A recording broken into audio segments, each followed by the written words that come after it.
Vande Mataram reporters live में आपका बहुत स्वागत है। आपके साथ मैं हूं प्रगति। अपने इस खास बुलेटिन में देश से लेकर दुनिया तक राजनीति के गलियारों की हर खबर, हर उस बड़ी खबर पर हमारी पैनी नजर है। ऐसे में हमारे इस खास कार्यक्रम में शहर शहर से रिपोर्टर जुड़ते हैं और हम उनसे तमाम बड़ी खबरों को लेकर अपडेट लेते हैं। इसी कड़ी में सबसे पहले उत्तर प्रदेश का रुख करना चाहेंगे, जहां से स्टेट हेड राघवेंद्र प्रताप सिंह तमाम अपडेट्स और जानकारी के साथ हमारे साथ लाइव जुड़ चुके हैं। राघवेंद्र, आपके पास सबसे पहले आते हुए बात करें आज के उत्तर प्रदेश में घटनाक्रम को लेकर, राजनीतिक गलियारी की तमाम खबरों को लेकर। सबसे बड़ी खबर राजधानी लखनऊ से आज है, क्या कुछ जानकारी?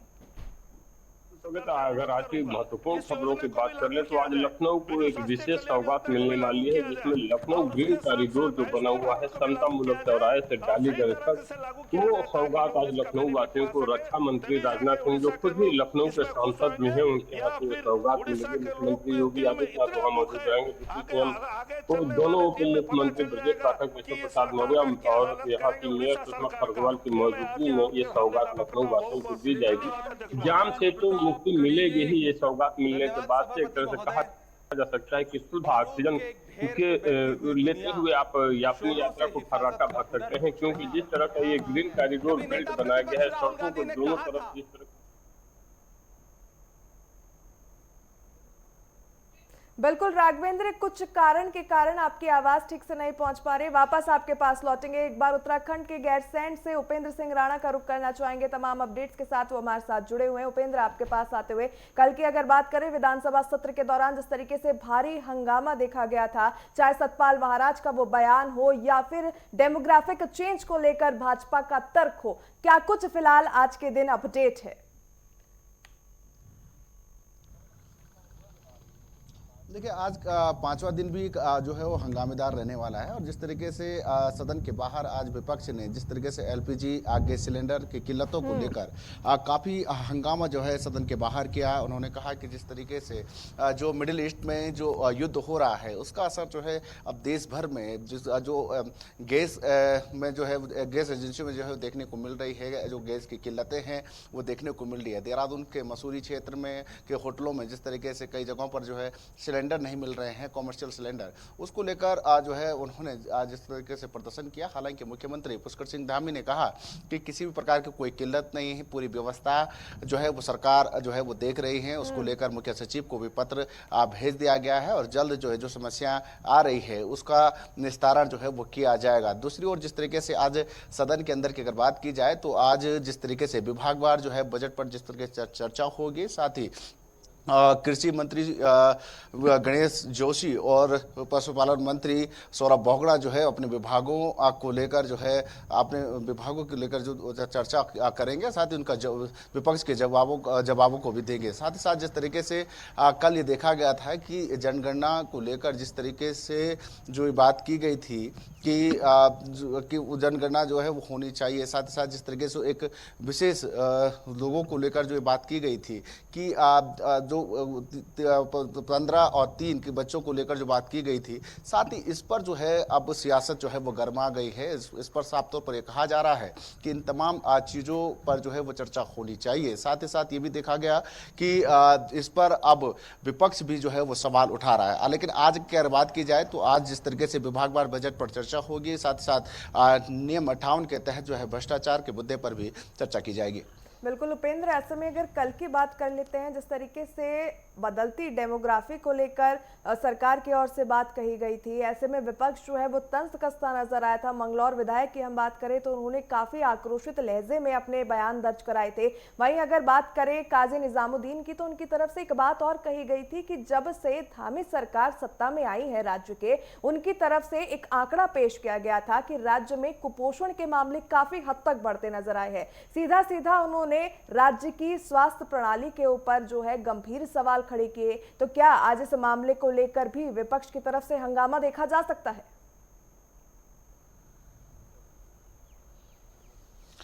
देखिए, कल जिस तरीके से ये देखा गया था कि जो डेमोग्राफिक चेंज को लेकर जो भाजपा के विधायक के द्वारा जिस तरीके से जो बात की गई थी कि लगातार डेमोग्राफिक चेंज हो रहा है, साथ ही उस पर जिस तरीके से कुपोषण के मुद्दे पर काजी निजामुद्दीन ने सदन के अंदर जिस तरीके से उनका वीडियो जिस तरीके से जो वायरल हुआ था कि उत्तराखंड में जो है काफ़ी संख्या में जिस तरीके से कुपोषण के जो है मामले आ रहे हैं, उसको लेकर भी जिस तरीके से उन्होंने कहा कि इस पर भी सरकार को संज्ञान लेने की जरूरत है। यानी कि साफ तौर पर कहा जा सकता है कि जो स्वास्थ्य व्यवस्था और जो तरीके की जो बातें जो सरकार की ओर से जो की जा रही थी, उसको लेकर सवाल जो है वो किए गए थे। साथ ही ये भी देखा गया है कि जिस तरीके से जो अन्य मुद्दे हैं, उन पर भी आज जिस तरीके से जो चर्चा जो है वो सदन के अंदर की जाएगी। बिल्कुल, कहीं ना कहीं उपेंद्र, आज देखने वाली बात होगी कि सरकार की तरफ से क्या कुछ दावे पेश किए जाएंगे और विपक्ष किस तरीके से सरकार के तमाम दावों को काउंटर करता नजर आएगा। बने रहिए, वापस आपके पास लौटेंगे। एक बार श्रीनगर का रुख करना चाहेंगे, अजहर भी हमारे साथ जुड़ चुके हैं। अजहर, आपके पास आते हुए अगर जम्मू कश्मीर की बात करें तो क्या कुछ आज बड़ी खबरें हैं जम्मू कश्मीर से? देखिए, जम्मू कश्मीर की सबसे अहम खबरों की अगर हम बात करें, लगातार जो है जिस तरीके से कल शाम भी मुफ्ती आजम जो है उसने घोषणा की थी कि जुम्मतुल विदा जो है एक बड़ी तकरीब मुस्लिम समुदाय का वो आज होने जा रही है। और इस हवाले से जो सबसे बड़ी तकरीब है, घाटी के सबसे बड़ी तकरीब जो श्रीनगर के जो मरकजी जामे मस्जिद है यहाँ पे की जाएगी। और तमाम तर जो सिक्योरिटी है, सिक्योरिटी के कड़े इंतजाम भी किए गए हैं और प्रशासन की ओर से जो सफाई सुथराई का इंतजाम भी यहाँ पे किया गया है। और अब से थोड़ी देर बाद जो है ठीक 12 बजे के बाद यानी 12:30 बजे के बाद ये जो है इन धार्मिक स्थलों पे यानी इन मस्जिदों पे खुसूसी दुआएं होगी आज के दिन में। और इसके बाद में आने वाले दिन में ईद भी होगी। एक ईद जो है बड़ी त्योहार मनाया जाता है, तो इस हवाले से भी तमाम तर इंतजाम जो है मुकम्मल किया जाएगा। लेकिन आज का दिन काफी महत्वपूर्ण माना जा रहा है कि आज के दिन में काफी सारे जो हर एक धार्मिक स्थलों पे खुसूसी दुआएं और खुसूसी नमाजें पढ़ी जाएगी। और इस हवाले से जिस तरीके से मैंने पहले ही बताया कि श्रीनगर के जो मरकजी जामे मस्जिद है और यहाँ पे भी तमाम तर इंतजाम किए गए हैं और सिक्योरिटी के कड़े इंतजाम भी किए गए हैं। दूसरी जानिब से आज के दिन के हवाले से सरकारी छुट्टी की घोषणा भी की गई है, तमाम तर स्कूल भी आज बंद किए गए हैं।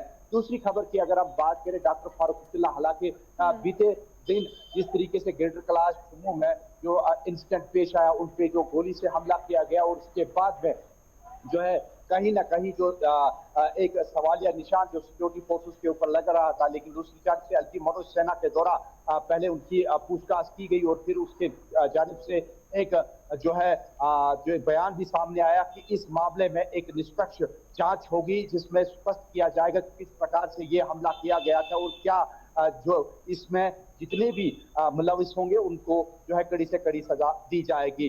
लेकिन तीसरी अहम खबर की बात करें जो कि डॉक्टर फारूक अब्दुल्ला से ही जुड़ी है कि सीबीआई की जानिब से जो Jammu Kashmir cricket association, cricket board association का जो स्कैम है, जो कि वो उस हवाले से चार्जशीट करते हुए सीबीआई की कोर्ट ने जो है कल डॉक्टर फारूक अब्दुल्ला के खिलाफ नॉन अवेलेबल वारंट भी जारी की गई है और इसकी समाअत जो है 30 मार्च को रखी गई है। और इसके साथ साथ अन्य और भी इसमें जो है दोषी पाए गए हैं, लेकिन फिलहाल डॉक्टर फारूक अब्दुल्ला के खिलाफ यहाँ पे नॉन अवेलेबल वारंट जो है वो घोषणा की गई है। और इस हवाले से जो डॉक्टर फारूक का जो वकील था उनने साफ और स्पष्ट कहा उस समय बिल्कुल। अगर बात करें फारूक अब्दुल्ला के ऊपर जिस तरीके से हमला किया गया उसको लेकर राज्यसभा में मल्लिकार्जुन खड़गे की तरफ से भी बात कही गई, तो उसको लेकर भी आपसे अपडेट लेंगे। लेकिन उससे पहले एक बार चंडीगढ़ का रुख करना चाहेंगे जहां से हमारे सहयोगी ईशा ठाकुर भी हमारे साथ लगातार बनी हुई है। ईशा, अगर पंजाब हरियाणा की बात करें, चंडीगढ़ की बात करें, तो आज क्या कुछ मेन खबरें हैं वहां से? देखिए, जिस तरीके से हरियाणा में राज्यसभा की 2 सीटें खाली हुई हैं और इसमें बीजेपी की तरफ से एक सीट पर अपने उम्मीदवार को उतारा गया है। करनाल से पूर्व सांसद है संजय भाटिया, उन्हें उम्मीदवार के तौर पर यहाँ पर उतारा गया है। और दूसरी सीट पर हालांकि भारतीय जनता पार्टी ने कोई उम्मीदवार तो नहीं उतारा है, लेकिन बीजेपी नेता सतीश नांदल की अगर बात करें, वो निर्दलीय तौर पर उम्मीदवार के तौर पर उतरे हैं। भारतीय जनता पार्टी की तरफ से उन्हें समर्थन यहाँ पर दिया जा रहा है। और कांग्रेस ने भी अपनी एक उम्मीदवार करमबीर बोध को यहाँ पर उतारा है, जो कि राहुल गांधी की पसंद देखिए बताए जा रहे हैं। लेकिन यहाँ पर कांग्रेस की सीट जो है वो अटकी हुई नजर आ रही है और यही वजह है कि आज भूपेंद्र सिंह हुड्डा, जो कि हरियाणा के पूर्व मुख्यमंत्री है और नेता प्रतिपक्ष भी हैं, उन्होंने अपने आवास पर लंच का आयोजन किया है। और इसमें 37 के 37 से जितने भी कांग्रेस के विधायक हैं वो खुद भूपेंद्र सिंह हुड्डा भी मौजूद रहेंगे। हरियाणा कांग्रेस के प्रभारी बीके हरिप्रसाद भी यहाँ पर मौजूद रहेंगे और यहाँ पर एक रणनीति फिर से तय की जाएगी कि ताकि जो कांग्रेस विधायक हैं वो क्रॉस वोटिंग यहाँ पर ना कर सके, क्योंकि पिछले दो राज्यसभा चुनाव की अगर बात करें तो कांग्रेस की तरफ से क्रॉस वोटिंग की गई थी, जिसके चलते अजय माकन को भी यहाँ पर हार का सामना करना पड़ा था। पड़ोसी राज्य हिमाचल प्रदेश की बात करें, पिछले बार जब राज्यसभा चुनाव हुआ था आंकड़ा पूरा हिमाचल में कांग्रेस के पास था, सत्ता में कांग्रेस उस वक्त वहां पर है, लेकिन अभिषेक मनु सिंह भी वहां से हार गए थे और बीजेपी वहां पर जीत गई थी। और ऐसा ही कुछ यहाँ पर हरियाणा में भी देखने को मिल सकता है। 16 मार्च को देखिए वोटिंग होनी है, विधानसभा का सत्र भी उस दिन है, लेकिन कांग्रेस के जो विधायक हैं उन्हें किस तरीके से एकजुट बनाए रखा जाए, ऐसे में क्योंकि कांग्रेस की अगर बात करें तो हर राज्य से कांग्रेस में गुटबाजी हमेशा ही खुलकर सामने आती है और हरियाणा में तो गुटबाजी अपने बिल्कुल चरम पर है। और यही वजह है कि पिछले 15 सालों से अगर बात करें तो हरियाणा में जो कांग्रेस है सत्ता से बाहर है और ऐसे में कांग्रेस पूरी कोशिश कर रही है कि करमवीर बोध को यहाँ पर जिताया जाए। एक रणनीति यहाँ पर पूर्व मुख्यमंत्री जो हरियाणा के रहे हैं और नेता प्रतिपक्ष भूपेंद्र सिंह हुड्डा उनके आवास में होगा और वहां से ये भी संभावना जताई जा रही है कि बीजेपी इन नेताओं के साथ संपर्क ना करे तो ऐसे में उन्हें हिमाचल प्रदेश ले जाया जा सकता है। और दोपहर में देखिए पहले लंच होगा, उसके बाद बैठक होगी और उसके बाद ये देखना है कि क्या उन्हें हिमाचल प्रदेश लिया जा सकता है या फिर उन्हें किसी और राज्य ले जाया जाएगा। और 16 तारीख को वोटिंग होनी है। बिल्कुल, लेकिन इसी के साथ बात करें तो राज्यसभा चुनाव को लेकर हरियाणा में सरगर्मियां जो है वो तेज होते नजर आ रही है। वापस आपके पास लौटेंगे, एक बार लखनऊ से राघवेंद्र का रुख करना चाहेंगे। राघवेंद्र, अगर आज बात करें तो लखनऊ वासियों को रक्षा मंत्री और मुख्यमंत्री योगी की तरफ से ग्रीन कॉरिडोर 2.0 का नया उद्घाटन के तौर पर सौगात मिलने जा रही है, जिससे कहीं ना कहीं लखनऊ वासियों को ट्रैफिक जाम से निजात मिलती नजर आएगी। लेकिन वहीं अगर विपक्ष की बात करें तो राहुल गांधी का भी आज लखनऊ दौरा है, क्या कुछ जानकारी? बिल्कुल प्रगत, अगर लखनऊ वासियों की बात कर लें तो शहीद पथ, किसान पथ के बाद से आज ये ग्रीन कॉरिडोर सेकंड फेज की जो सौगात मिलने वाली है वो बहुत महत्वपूर्ण सौगात है, क्योंकि इसके पहले भी तमाम लिंक रोड बनाकर लखनऊ वासियों को सड़क मार्ग की सौगातें दी गई हैं, लेकिन ये ग्रीन कॉरिडोर अपने आप में भी बेहद खास है, जो समतामुलक चौराहे से डालीगंज तक जा रहा है, क्योंकि इसमें ग्रीनरी की पर्याप्त व्यवस्था की गई है, जिससे पॉल्यूशन पर भी नियंत्रण किया जाए और शुद्ध ऑक्सीजन लखनऊ वासियों को मिल सके, जाम से मुक्ति मिल सके। तो एक महत्वपूर्ण सौगात रक्षा मंत्री राजनाथ सिंह, मुख्यमंत्री योगी आदित्यनाथ की तरफ से दिया जाएगा। तो जो रक्षा मंत्री राजनाथ सिंह खुद लखनऊ से सांसद में है, तो कहा जा सकता है कि एक बतौर सांसद भी लखनऊ वासियों को एक महत्वपूर्ण सौगात राजनाथ जी की तरफ से आज मिलेगा। वहीं राहुल गांधी की यात्रा की बात कर ले तो काशीराम जयंती को लेकर आज कांग्रेस की तरफ से एक बड़ा कार्यक्रम आयोजित किया गया है, जो इंदिरा गांधी प्रतिष्ठान में होगा और इस कार्यक्रम के माध्यम से दलित वोट बैंक को कैसे साधना है, कांग्रेस इस जुगत में जुड़ गई है। अब बात वहीं आ जाती है कि कांग्रेस भी दलित वोटों के पीछे जुगत में जुटी हुई है। समाजवादी पार्टी भी काशीराम जयंती मना रही है, वो भी दलित वोटों को पीछे पड़ी हुई है और बसपा सुप्रीमो मायावती पहले से ही दलित वोटों की इकलौती मानी जाती है कि ये उन्हीं का खास वोट बैंक है और मायावती इस बार ऐलान भी कर चुकी है कि हम अकेले चुनाव लड़ेंगे। तो ऐसे में देखना होगा कि राहुल गांधी की जो ये आज की यात्रा है कितनी सफल होती है, कांग्रेस पार्टी दलितों को अपने पार्टी में कितना जोड़ने में सफल होती है, क्योंकि कांग्रेस के पास जो जनाधार होना चाहिए, जिस तरह के बूथ लेवल के कार्यकर्ता होने चाहिए, उन कार्यकर्ताओं का बहुत अभाव है। पार्टी सिमटती हुई चली गई, लगभग 35 सालों से सत्ता से 37 सालों से सत्ता से दूर है। यूपी में एकमात्र विधायक उसकी आराधना मिश्रा मोना है। ऐसे में कांग्रेस के सामने चुनौतियां बहुत हैं, लेकिन दलित वोट बैंक को साधने का प्रयास एक कांग्रेस की तरफ से किया गया है। वहीं हम अगर गैस की बात कर लें और तेल की बात कर लें तो कहीं भी जो जमाखोरी की शिकायतें मिल रही थी उसको लेकर सीएम योगी आदित्यनाथ ने सख्त निर्देश जारी किए हैं। पूरे प्रदेश वासियों में जितने भी जिलाधिकारी थे, एसपी थे, एसएसपी थे, उनको निर्देश जारी हुए। कालाबाजारी करते हुए कोई भी व्यक्ति पाया जाता है तो उसे कठोर से कठोर दंड दिया जाए और सरकार ने सभी आम नागरिकों को भी बोला है कि कहीं से कोई किल्लत नहीं है, पर्याप्त गैस है, पर्याप्त डीजल पेट्रोल है, इसलिए आप गैस सिलेंडर के पीछे लाइन लगाकर न भागिए।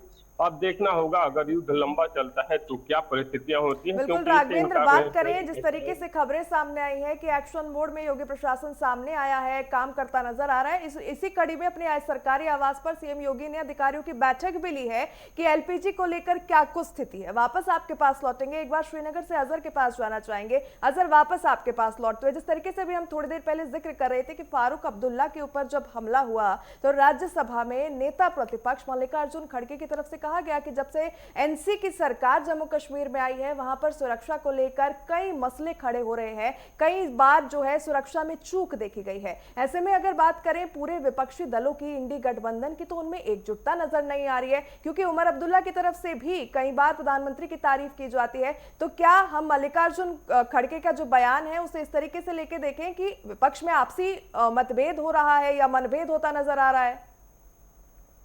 देखिए प्रगति, अगर हम जम्मू कश्मीर की सरकार की बात करें तो यहाँ पे डबल इंजन सरकार है। एक तरफ से एलजी प्रशासन है, दूसरी जानिब से चीफ मिनिस्टर उमर अब्दुल्ला है, यानी डबल सरकार यहाँ पे काम कर रही है। लेकिन जो सिक्योरिटी का जो पूरा मामला है ये एलजी मनोज सिन्हा के अंदर आता है और इस मामले में साफ और स्पष्ट, क्योंकि एलजी मनोज सिन्हा जो थ्रू है वो सेंटर के थ्रू इसमें सिक्योरिटी का सारा जो निजाम है वो देख रहा है। इस हवाले से नितिन गडकरी ने भी कल राज्यसभा में भी इस पे जो है सवाल खड़े किए हैं, ना कि कांग्रेस ने बल्कि इनके अपने ही विधायक और सीनियर लीडर्स में, जिसमें सीपीआईएम से मिल के बाकी जितने भी लीडर्स हैं उन्होंने इस बात की कड़ी अल्फाज में निंदा की है कि इसके खिलाफ जो है कड़ी से कड़ी जो है कार्रवाई होनी चाहिए और जो इसमें मुलविस है। लेकिन दूसरी जान से काफी सारे सवाल जो है वो पैदा इस तरीके से हो रहे हैं कि अगर कोई शख्स जो है किसी शख्स के ऊपर जो है गोली मारता है या वेपन लेके वहां पे हमला करता है तो उसके बाद में उसको पुलिस स्टेशन में इस तरीके से ट्रीट किया जाता है जैसे कि वो वीआईपी है। और इस हवाले से भी जो है नेशनल कॉन्फ्रेंस या कांग्रेस की दौरा से यहाँ पे सवाल जो है काफी खड़े किए गए। सोशल मीडिया पे काफी सारे जो वीडियो है या एक्स पे भी काफी सारे ट्वीट्स जो है वो सामने आए हैं जिसमें एलजी मनोज सिन्हा के ऊपर यहाँ पे जो है कुछ सवाल खड़े किए। लेकिन दूसरी तरफ जब एलजी मनोज सिन्हा ने भी साफ और स्पष्ट कहा है कि इस पे एक निष्पक्ष जांच होगी और जो भी इसमें मुलविस होंगे उसके खिलाफ जो है कड़ी से कड़ी सजा दी जाएगी। तो फिलहाल इस पे क्या कुछ होता है इस पे देखने वाली बात होगी है। हम दूसरी खबर की अगर हम बात करें कि जम्मू के थाना क्षेत्र इलाके में एक अनोखी चोरी की वारदात यहाँ पे पेश आई और चोरी करने वाला जो कंप्लेंट था और बाद में जब देखा गया कंप्लेंट करने वाला ही चोर ही निकला।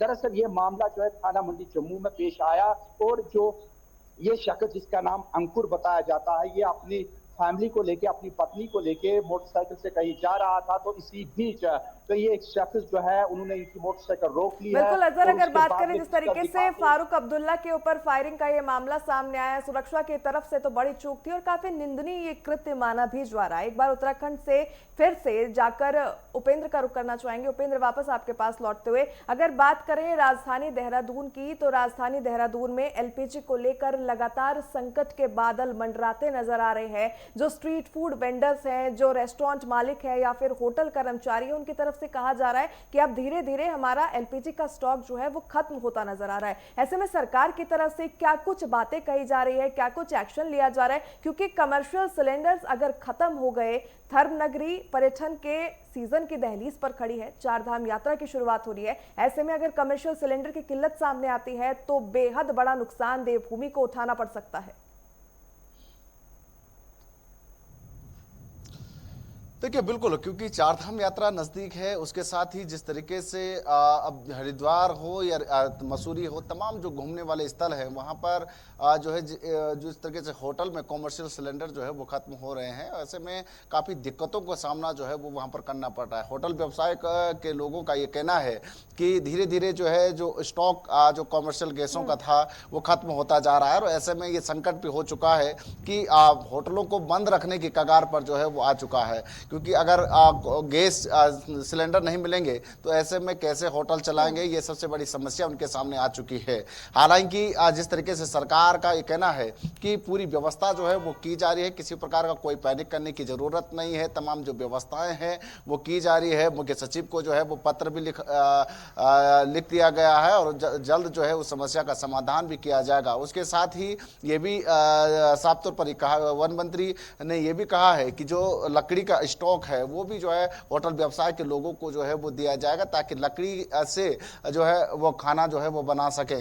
तमाम सारी जो व्यवस्थाएं हैं वो सरकार की ओर से की जा रही है और फिलहाल सरकार का ये दावा है कि किसी प्रकार का कोई पैनिक करने की ज़रूरत नहीं है। पूरी जो व्यवस्थाएं हैं वो की जा रही है। तमाम जो चाहे वो इंडियन हो या भारत गैस एजेंसियों से जो है वो बातचीत जो है वो लगातार की जा रही है और जल्द ही इसका समाधान भी किया जाएगा। बिल्कुल उपेंद्र, सरकार की तरफ से तमाम बातें कही जा रही है, लेकिन पैनिक की सिचुएशन जो है वो आम जनता में देखी जा रही है। राजधानी से या फिर देवभूमि के अन्य जिलों से जो तस्वीरें आ रही है साफ तौर पर बयां कर रही है कि कहीं ना कहीं कालाबाजारी भी इसमें उजागर होती नजर आ रही है। चंडीगढ़ का रुख करना चाहेंगे ईशा, वापस आपके पास लौटते हुए हरियाणा सरकार की बात करें तो एलपीजी गैस को लेकर जिस तरीके से दिक्कतें सामने आ रही हैं, किल्लतों का मामला सामने आ रहा है, लंबी कतारें लगती नजर आ रही है। इन तस्वीरों को लेकर मुख्यमंत्री सैनी भी एक्टिव होते नजर आए, उनकी तरफ से बैठक ली गई है, तमाम विषयों को लेकर उन्होंने समीक्षा की, अधिकारियों को दिशा निर्देश दिए गए। तो हरियाणा सरकार की तरफ से किस तरीके का रोड मैप या प्लान जो है वो तैयार हुआ है एलपीजी को लेकर?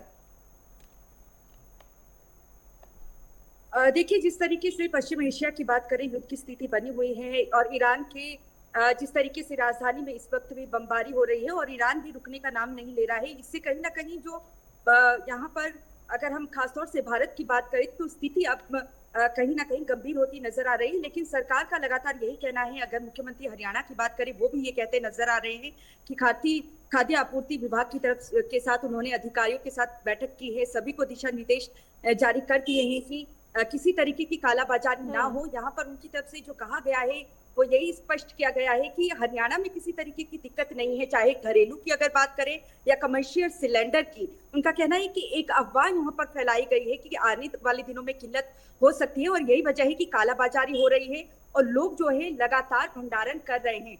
लोगों से भी यहाँ पर अपील की गई है कि वो इस तरीके के अभाव में ना आए। लेकिन जिस तरीके की तस्वीरें लगातार सामने आ रही है, हम चाहे हरियाणा की बात करें, पंजाब की बात करें, यहाँ तक कि अगर हम चंडीगढ़ की बात करें तो यहाँ पर भी कई ऐसे रेस्टोरेंट है जिनकी तरफ से बुकिंग लेनी यहाँ पर बंद कर दी गई है और ऐसे में जो कमर्शियल सिलेंडर है उसकी दिक्कत यहाँ पर आ रही है। और जिस तरीके से प्रधानमंत्री नरेंद्र मोदी बीते कल कहते नजर आए थे कि कोविड से जिस तरीके से हम लड़े हैं वैसे ही इस स्थिति से लड़ेंगे। लगातार अगर हम पंजाब के मुख्यमंत्री की बात करें, उनका कहना है कि उनकी नजर भी स्थिति पर बनी हुई है, केंद्र सरकार के संपर्क में लगातार वो हैं। लोगों से लगातार अपील ये की जा रही है कि वो किसी तरीके के अफवाह में नहीं आए, लेकिन लोगों को देखिए दिक्कतों का सामना करना पड़ रहा है। एयर इंडिया ने भी अपनी देखिए जो टिकट है उसकी कीमत को बढ़ा दिया है और विपक्ष का ये भी कहना है कि अगर इसी तरीके की समस्या आती है गैस को लेकर तो आने वाले समय में जो खाद है उसकी कीमत भी बढ़ जाएगी, क्योंकि गैस से ही खाद को निर्मित किया जाता है और इसका कहीं ना कहीं असर किसानों पर भी पड़ेगा। तो ऐसे में अब ये देखना है कि एक तरफ तो सरकार कह रही है कि स्थिति अंडर कंट्रोल है, लेकिन दूसरी तरफ तस्वीरें भयावह नजर आती हुई नजर आ रही है। तो ऐसे में ये देखना है कि स्थिति को कितनी जल्दी नियंत्रित किया जा सकता है और जो आम जनता है उसे किसी तरीके की परेशानी आने वाले समय में ना हो, तो इससे कैसे निपटा जा सकता है। हालांकि बैठकों का दौर भी जारी है, सरकार अपनी स्थिति यहाँ पर स्पष्ट कर रही है, दूसरी तरफ विपक्ष भी लगातार घेरता हुआ नजर आ रहा है कि स्थिति आने वाले दिनों में और भयावह हो सकती है और केंद्र सरकार को इस पर स्पष्टीकरण देना चाहिए कि आने वाले समय में जो सरकार है वो इस पूरी स्थिति से किस तरीके से निपटेगी। लेकिन रोजमर्रा की अगर जिंदगी की अगर बात करें, जो रोज जो है कमाते हैं, खाते हैं, जो अपनी स्टॉल लगाते हैं, उन्हें यहाँ पर दिक्कत आ रही है। जो कमर्शियल सिलेंडर है वो यहाँ पर मौजूद है। जिस तरीके से अभी देहरादून का मैं जिक्र कर रही थी, क्या चंडीगढ़ में भी होटल कर्मियों की तरफ से या फिर स्ट्रीट वेंडर की तरफ से प्रॉब्लम देखी जा रही है? बिल्कुल, देखिए यहाँ पर जो चंडीगढ़ के अगर हम प्रशासक की बात करें, जो पंजाब के राज्यपाल भी हैं गुलाब चंद कटारिया, उन्होंने भी बैठक की, डीसी ने भी बैठक की और लोगों को ये कहा है कि किसी तरीके की घबराने की जरूरत नहीं है। लेकिन ये जरूर यहाँ पर बात सामने आई है कि कालाबाजारी देखिए और जमाखोरी। बिल्कुल ईशा, अगर बात करें पंजाब हो, हरियाणा हो या फिर देश का कोई और राज्य हो, लगातार एलपीजी को लेकर समस्या जो है वो उत्पन्न होती नजर आ रही है। फिलहाल आप चारों का बहुत बहुत धन्यवाद तमाम जानकारियां साझा करने के लिए।